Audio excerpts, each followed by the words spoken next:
Donc, cette partie, on va essayer de déterminer les valeurs propres de G rond F. Alors, donc, la question 11, c'est montrer que Ker de G est inclus dans Ker de F rond G.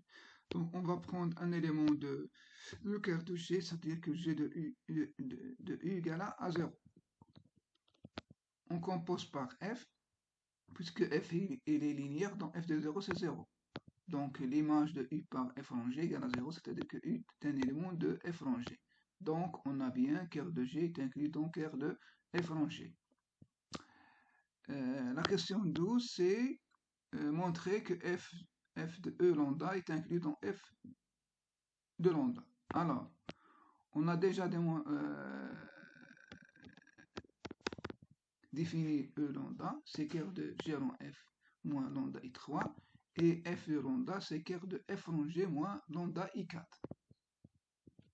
Alors, on prend un élément de E de lambda, c'est-à-dire que G rond F de U égale à lambda U. C'est un vecteur propre associé à lambda. Donc on compose par F. Donc puisque F est linéaire, on peut faire sortir le lambda et on obtient F rangé égale à F de U égale à lambda F de U. C'est-à-dire que F de U est un élément de F de lambda. Implique que l'image, quel que soit U, donc F de U appartient à F. C'est-à-dire que l'image de E de lambda est incluse dans F de lambda. Les images des vecteurs propres par F. Donc, par définition, puisque F est linéaire, on a l'image de F de V1 par F, c'est A appliqué à V1. Donc, on a une matrice A 4 lignes, 3 colonnes. On obtient un vecteur de une seule colonne avec 4 lignes. De même, donc, on obtient f de v2 égale a v2 et f de v3 c'est a v3. Alors, donc, on a quel que soit le i, donc l'image de f de i différent de 0, d'après les calculs. De plus, on a le f de 1, f de v2, v3 est libre dans R4. Il suffit de calculer le déterminant d'autre 3 de 3 vecteurs, d'autres 3, donc 1, 2, 1, 2 et 0, 1, 1, et aussi de 0, 0 et moins 2. Donc il est différent de 0, donc il est libre. On a dimension de f de 1 égale à 1 et f de E2 c'est 2. Alors, f de 0 c'est Ker de f rangé. Or, f de Ker de f rangé contient Ker de G, donc il est différent de 0.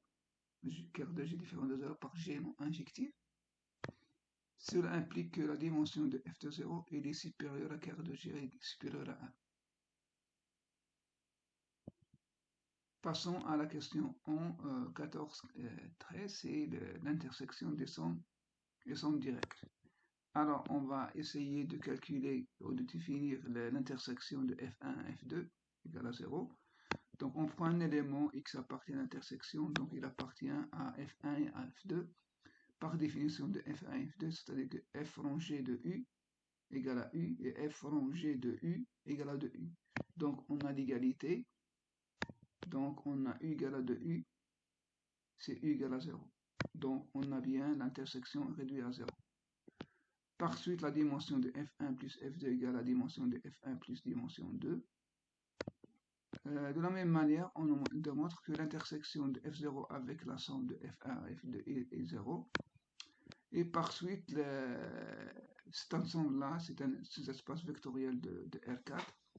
Et a pour dimension f0, dimension de f2 0 plus dimension de f1 plus dimension de 2. Or, dimension de f1 c'est 1 et dimension de f2 c'est 2. Et comme on a la décomposition de dimension f0 égale à 1, alors on a égale à 4.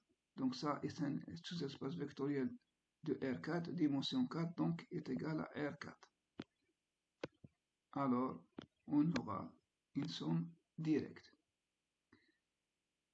Enfin, donc, on va montrer, donc, puisque f lambda est différent de 0, alors, d'après ce qui précède, on aura lambda appartient à 0, 1, 2. C'est-à-dire que le spectre de f rangé, c'est 0, 1, 2. Voilà.